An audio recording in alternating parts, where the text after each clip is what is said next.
Guys ഇന്ന് എന്തായാലും നമ്മൾ വിചാരിച്ചു പുറത്ത് വന്നാൽ നമുക്ക് ഇവിടെ അത്താഴം കഴിക്കാമെന്ന് വിചാരിച്ചു നമ്മൾ പുറത്തിറങ്ങി. ഇന്ന് ഇവിടുത്തെ പാകിസ്ഥാനി ഫുഡ് ട്രൈ ചെയ്യാമെന്ന് വിചാരിച്ചു. പാകിസ്ഥാനി റെസ്റ്റോറൻറ്റിലാണ് വന്നേക്കുന്നത്. സോ നമ്മൾ ട്രൈ പോവാം. ഇവിടുത്തെ നമ്മൾ ഇരിക്കാനുള്ള റൂംസ് എങ്ങനെയാണ് കാണിച്ചു തരാം.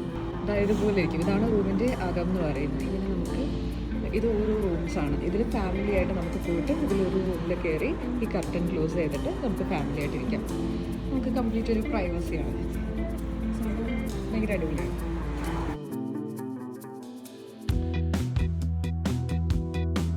ഹസ്ബൻഡ് നമ്മുടെ ഇതൊക്കെ വിരിക്കാണ്, നമ്മുടെ സുപ്രയൊക്കെ വിരിക്കാണ്. നമ്മളിവിടെ ഈ സുപ്രയിൽ വെച്ചിട്ടാണ് മിക്ക ഫുഡ്സും കഴിക്കുക. ബിക്കോസ് അതാകുമ്പോഴത്തേക്കും പ്ലേറ്റ് എന്ന് പറയുന്നൊരു സംഭവം ആവശ്യമില്ല. നമ്മൾ ഈ സുപ്ര യൂസ് ചെയ്താൽ ഇവിടുത്തെ കൾച്ചറും രീതിയൊക്കെ അങ്ങനെയാണ്. അപ്പോൾ നമ്മളിവിടെ വെച്ച് സുപ്ര യൂസ് ചെയ്ത് കഴിക്കണം. ഫുഡിന് വേണ്ടി വെയിറ്റ് ചെയ്യാൻ പോകും. കുറേ ഫുഡൊക്കെ ഓർഡർ ചെയ്ത് വെച്ചിട്ടുണ്ട്. വെയിറ്റ് ചെയ്യാൻ പോകണം. നമ്മൾ ഗുലാബ് ജാമുൻ ഓർഡർ ചെയ്ത് അത് അവസാനം കഴിക്കുന്നുണ്ട്. പക്ഷെ അത് ആദ്യമേ കിട്ടി. പക്ഷേ എൻ്റെ ഹബി പറഞ്ഞ് കഴിച്ചു. എനിക്ക് അവസാനം മേടിച്ചു കഴിക്കാൻ.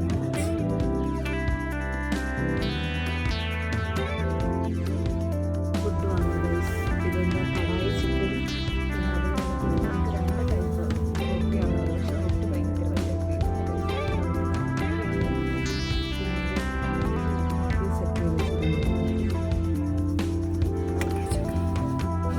നമുക്ക് ആലു പൊറോട്ട ടേസ്റ്റ്. ആലു പൊറോട്ടയും പിന്നെ ഗോബി പൊറോട്ട.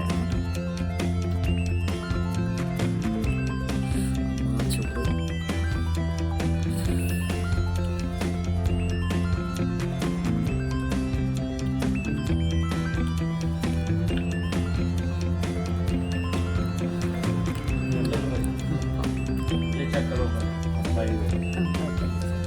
എന്ത് ചെയ്യാനാണ്?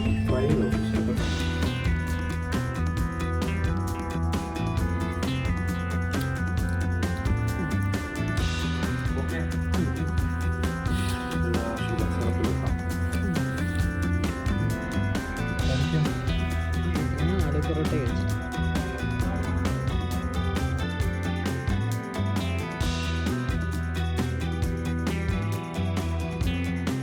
കഴിച്ചിട്ടും തീരുന്നില്ല.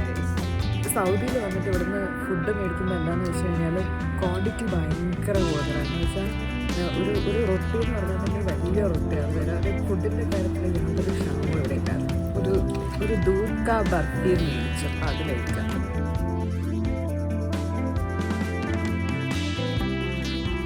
അങ്ങനെ കഴിച്ചു.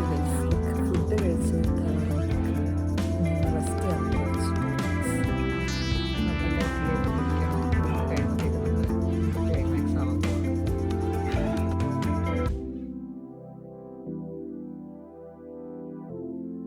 ശരിക്കും ഒരു അടിപൊളി എക്സ്പീരിയൻസ് ആയിരുന്നു കേട്ടോ. മാത്രമല്ല ഇവരുടെ സർവീസും ഭയങ്കര അടിപൊളിയായിരുന്നു.